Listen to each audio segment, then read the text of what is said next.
आर्हत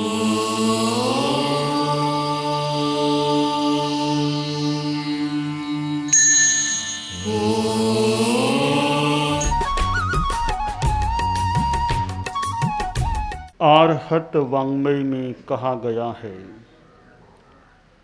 निद्दम च न बहुमन्यज्जा संपहासम विवज्जये मिहो कहाहिम नर में सज्जायम्मि रओसया।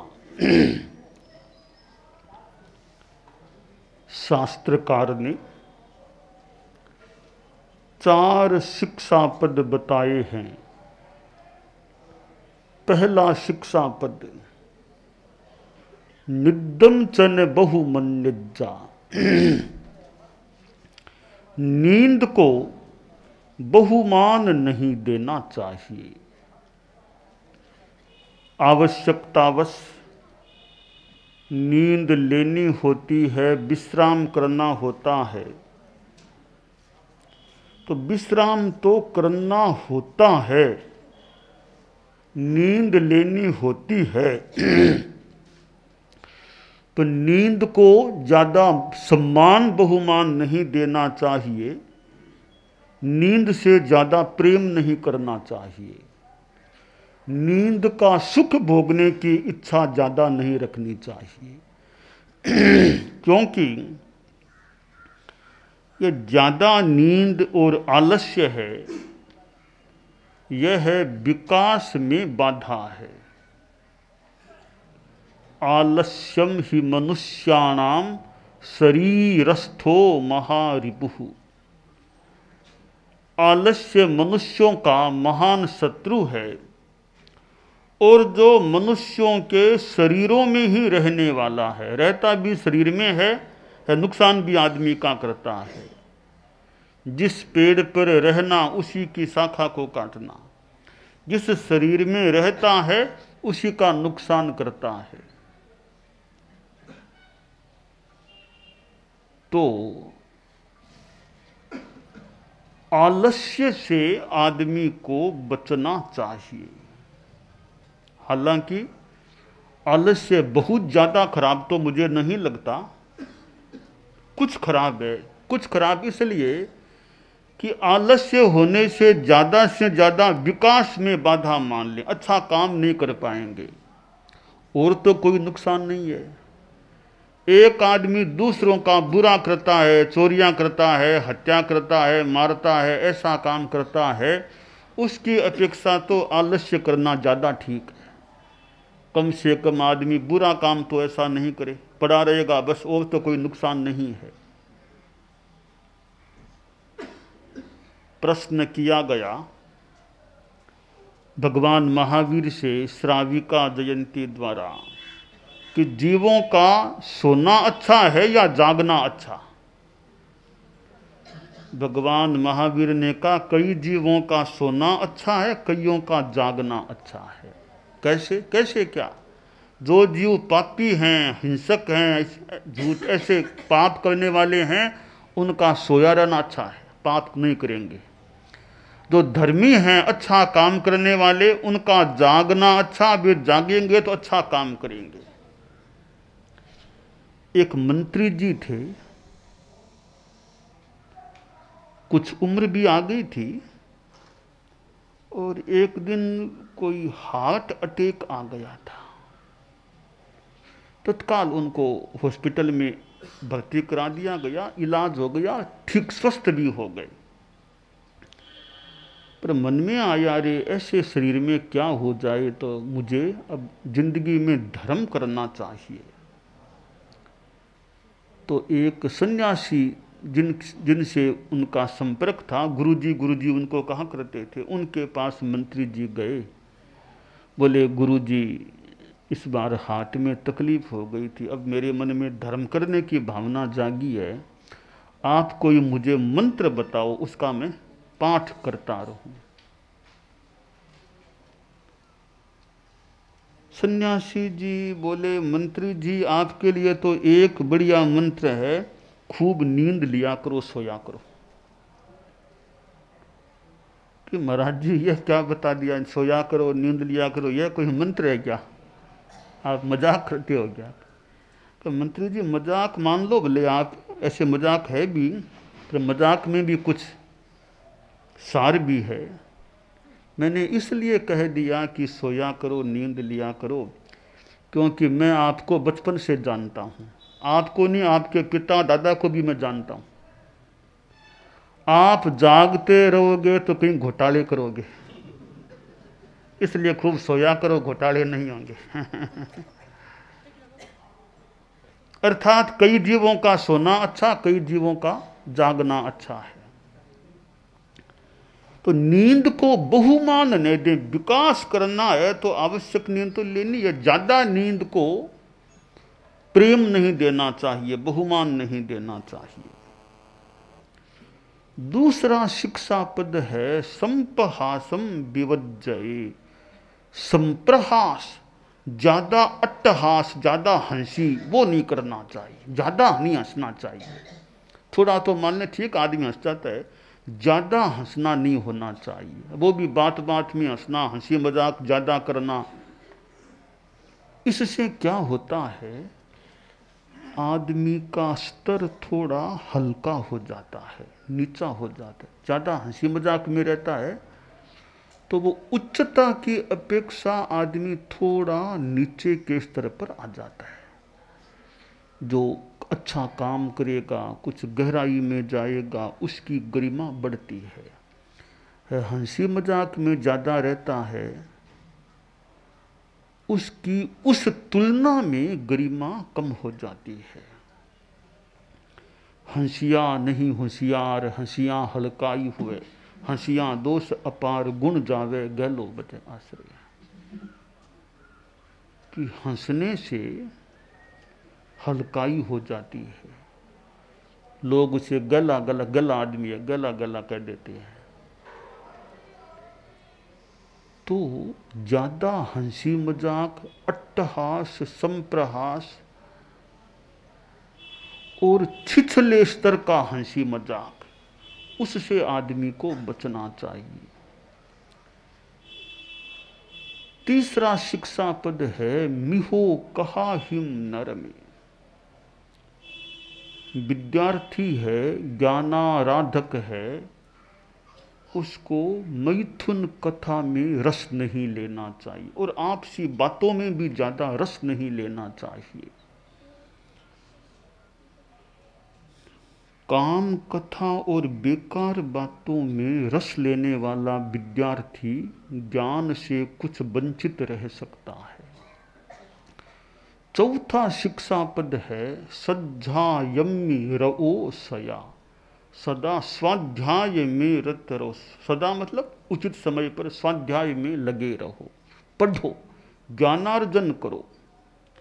विद्यार्थी ज्ञान का अभ्यास करेगा तो विद्वान ज्ञाता बन सकेगा। और जो ज्ञान कंठस्थ किया है उसको दोहराना चाहिए। विद्यार्थी पाठ याद करे, प्रश्नों के उत्तर याद करे, कभी दोहराए नहीं तो भूली पड़ सकती है। एक गुरुजी थे, उनके एक चेला था। चेला थोड़ा सीख तो लेता, वापिस चितारना, पुनरावर्तन करने में रुचि नहीं रखता, चितारता नहीं, दोहराता नहीं। तो ज्ञान सीख लेता और फिर भूल जाता। नया नया सीखने की रुचि, पुराने को भूलता जाता। एक दिन गुरुजी ने चेले से कहा कि चेला, कुछ प्रश्न पूछ रहा हूं, उनका उत्तर सबका एक समान होना चाहिए, एक समान उत्तर देना है, दे सको तो देना। कि पूछिए गुरुजी। गुरुजी बोले, पान सड़े घोड़ो अड़े, विद्या बिसर जाय, रोट जड़े अंगार पर, कहो चेला किण न्याय। पान सड़े पहला प्रश्न है, घोड़ो अड़े दूसरा, विद्या बिसर जाए तीसरा, रोट जड़े अंगार पर, कहो चेला किण न्याय आश्रय। किस कारण से ये बातें होती है, इन चारों का उत्तर एक ही, एक समान चारों का उत्तर होना चाहिए। चेला यूं थोड़ा आलसी तो था चितालना, पर था ऐसे बुद्धिमान, प्रबुद्ध, दिमाग में उपज होती थी ऐसे।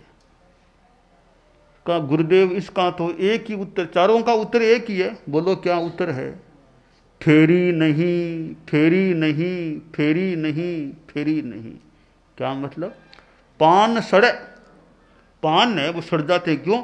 उनको उल्टा पुल्टा फेरे नहीं तो पान खराब हो जाते हैं, सड़ जाते हैं। आश्रय घोड़ो अड़े, घोड़े को अभ्यास न कराया जाए, घूमने का, चलने का, दौड़ने का, ऐसे खड़ा रहे तो घोड़ा फिर दौड़ने में, चलने में कमजोर पड़ सकता है। घोड़ा अड़ जाएगा, भी चल नहीं पाएगा। आश्रय घोड़ो अड़े तो क्यों नहीं कि फेरा नहीं, उसको घुमाया नहीं, अभ्यास नहीं कराया। विद्या बिसर जाए, विद्या को विस्मृत कर देता है, भूल जाता है विद्यार्थी। क्यों? कि फेरी नहीं, उसको दोहराया नहीं, वो भूल जाता है। रोट जड़े अंगार पर, रोट अंगारे पर डाला, वापिस उल्टा पुल्टा से नहीं किया तो जल जाएगा, रोटी खराब हो जाएगी, बढ़ जाएगी, जल जाएगी। तो चारों का उत्तर एक है, फेरी नहीं या फेरा नहीं। तो गुरुजी बोले तुम स्वयं जानते हो ना कि विद्या बिसर जाए, क्यों? फेरी नहीं, नहीं दोहराने से विद्या विस्मृत हो जाती है। तो क्या विद्या को नहीं दोहराओगे? नहीं गुरुदेव, अब ध्यान रखूंगा, चितालना करूंगा, पुनरावर्तन करूंगा, दोहराऊंगा ताकि मेरा ज्ञान अच्छा रहे। 10वें आलियम छोटे मुनियों को याद हो और चितालना न करे तो कुछ समय के बाद नहीं फेरेंगे तो विस्मृति में जा सकेगा। एक बुढ़िया थी, आंखों में रोशनी नहीं थी, प्रज्ञा चक्षु हो गई थी।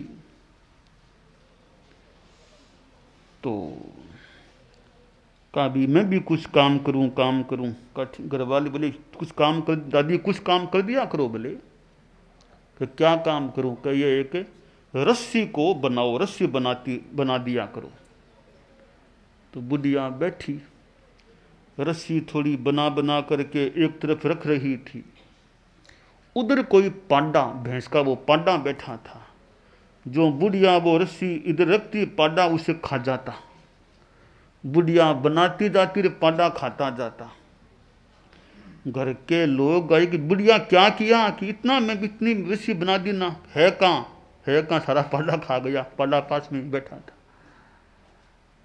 तो पांडा खा गया तो घर वालों को तो लाभ मिला नहीं, पांडे को जरूर कुछ लाभ मिल गया। मिला तो घर वालों को क्या लाभ मिला? रस्सी का। तो ये विस्मृति का पांडा खा जाता है। छोटे छोटे हमारे संत हैं, बालक भी हैं आप लोगों के, याद करके दोहराएंगे नहीं तो विस्मृति का पांडा ज्ञान को खा जाता है।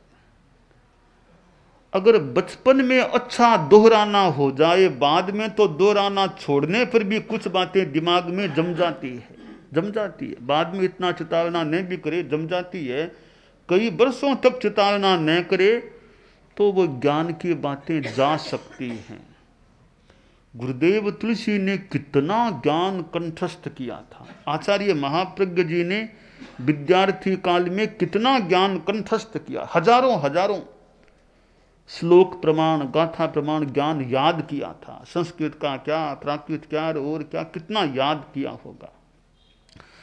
तो यह नहीं कि कोई हमेशा चितावना करते रहे, पहले खूब किया होगा, बाद में नहीं या कम भी प्रयोग हो गया होगा, पर वो ज्ञान पहले इतना मजबूत हो जाता है कि बाद में दोहराना नहीं होने से भी कुछ ज्ञान की बातें दिमाग में जमी रहती है। विद्यार्थी काल में, खासकर बचपन में, जो ज्ञान आदमी सीखे उसको दोहराता रहे तो ज्ञान मजबूत रह सकता है। और विद्यार्थी को तो ज्ञान के पीछे पड़ना होता है।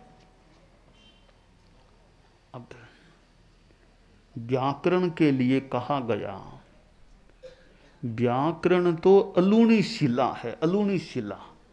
अलूणी शिला को चाटे तो क्या स्वाद आएगा? स्वाद नहीं आता। साहित्य में तो, काव्य में तो कुछ स्वाद, रस, आनंद आ सकता है, काव्य पढ़े तो। व्याकरण को पढ़ने में क्या आनंद आए? पर व्याकरण का ज्ञान मजबूत हो तो भाषा पर अधिकार अच्छा हो सकता है।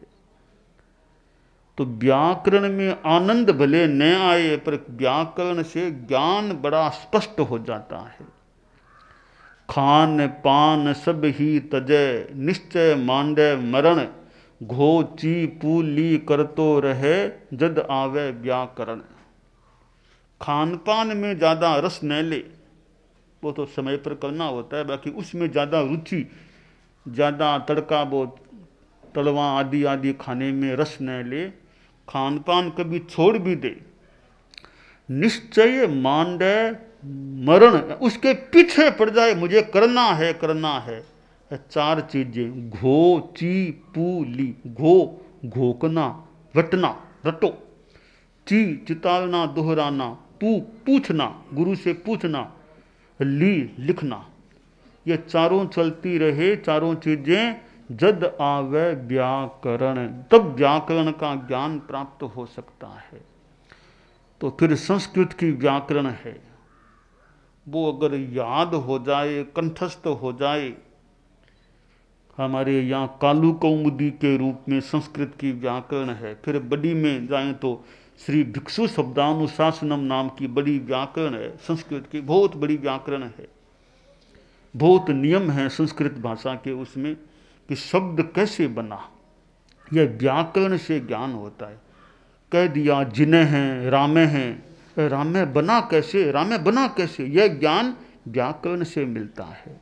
शब्द तो सामने हैं, जिन्हें है जिनऊ, जिनाहा, जिनम, जिनऊ, जिनान, जिनेन, जिनाभ्याम, जिनई, जिनाय, जिनाभ्याम, जिनेभ्य, जिनात, जिनाभ्याम, जिनेभ्य, जिनस्य, जिनयोः, जिनानाम, जिने, जिनयोः, जिनेषु, हे जिन, हे जिनऊ, हे जिनहा। सर्वः सर्वौ, सर्वे, सर्वं, सर्वौ, सर्वान्, सर्वेण, सर्वाभ्याम, सर्वै, सर्वस्मै, सर्वाभ्याम, सर्वेभ्यः, सर्वस्मात्, सर्वाभ्याम, सर्वेभ्यः, सर्वस्य, सर्वयोः, सर्वेषां, सर्वस्मिन्, सर्वयो, सर्वेषु, हे सर्व, हे सर्वौ, हे सर्वे। ये शब्द हैं, ये शब्द बने कैसे? क्रिया धातु के रूप हैं। भवति, भवतः, भवन्ति, भवसि, भवथः, भवथः, भवामि, भवावः, भवामः, भवेत्, भवेतां, भवेयुः, भवे, भवेतं, भवेतः, भवेयं, भवेव, भवेम, भवतु, भवतात्, भवतां, भवन्तु, भव, भवतात्, भवतं, भवतः, भवानि, भवावः, भवामः, अभवत्, अभवताम्, अभवन्, अभव, अभवतं, अभवत, अभवम्, अभवावः, अभवामः, अभूत्, अभूताम्, अभूवन्, अभू, अभूतम्, अभूत, अभूवम्, अभूव, अभूम, बभूव, बभूवतु, बभूवु, बभूविठ, बभूवथु, बभूवभूव, ऐसे चलते हैं। भूयात, भूयास्तां, भूयासु, भूयाः, भूयास्तम, भूयास्त, भूयासम, भूयास्व, भूयास्मे, भविता, भवितारो, भवितारे, ऐसे कितने रूप चलते हैं, कितने धातुओं के रूप हैं। अब रूप तो सामने हैं, पर बने कैसे, भवती कैसे बना, ये प्रश्न है। इनका समाधान व्याकरण में कि ऐसा करने से ऐसा बना है। आचार्य महाप्रज्ञ जी छोटे विद्यार्थी थे, गुरुदेव तुलसी उनके शिक्षक थे, या संस्कृत पढ़ते, यही व्याकरण की बात। तो जो भी गुरुदेव तुलसी शिक्षक थे, तुलसी बोले देखो जिन आगे लाओ सी, अब आगे बनाओ, रूप बनाते हैं। तो विद्यार्थी मुनि श्री नथमल जी टमकोर बोले कि सी क्यों लाए, ती क्यों नहीं लाए, सी क्यों लाए, ती क्यों नहीं लाए। संभवतः शिक्षक मुनि तुलसी थोड़े से उलाहने के मूड में आ गए कि तुम इतना भी नहीं समझते, क्या क्या व्याकरण पढ़ोगे ऐसे। अब वो विद्यार्थी का तर्क था भी सी लाए तो ती क्यों नहीं लाए। आज मेरे पास ये मुनि केसरी, मुनि प्रिंस जैसे बाल साधु अगर पढ़े संस्कृत, मैं उनको कालू कौमुदी पढ़ाऊं, मैं कहूं बोलो ये जिन आगे लाओ सी, तो ये पूछेंगे सी क्यों, ती क्यों नहीं लाए। तो मैं कह सकूंगा कि भाई अभी सी से काम चलाओ, थोड़े बड़े होगे ना, बाद में ती भी आ जाएगी। क्योंकि प्राथमिक में सी है, पूर्वार्ध में सी है, उत्तरार्ध में आएगा ती। शब्द को बनाने में सी, जिन और सी धातु बनेगी ना, भूति तब बनेगा भवती, भवते तब ती आ जाएगा। तो ऐसे ज्ञान अर्जन के लिए नींद आदि को छोड़ के आदमी परिश्रम करे अध्यवसाय के साथ, तो बुद्धिमान आदमी को ज्ञान प्राप्त हो सकता है।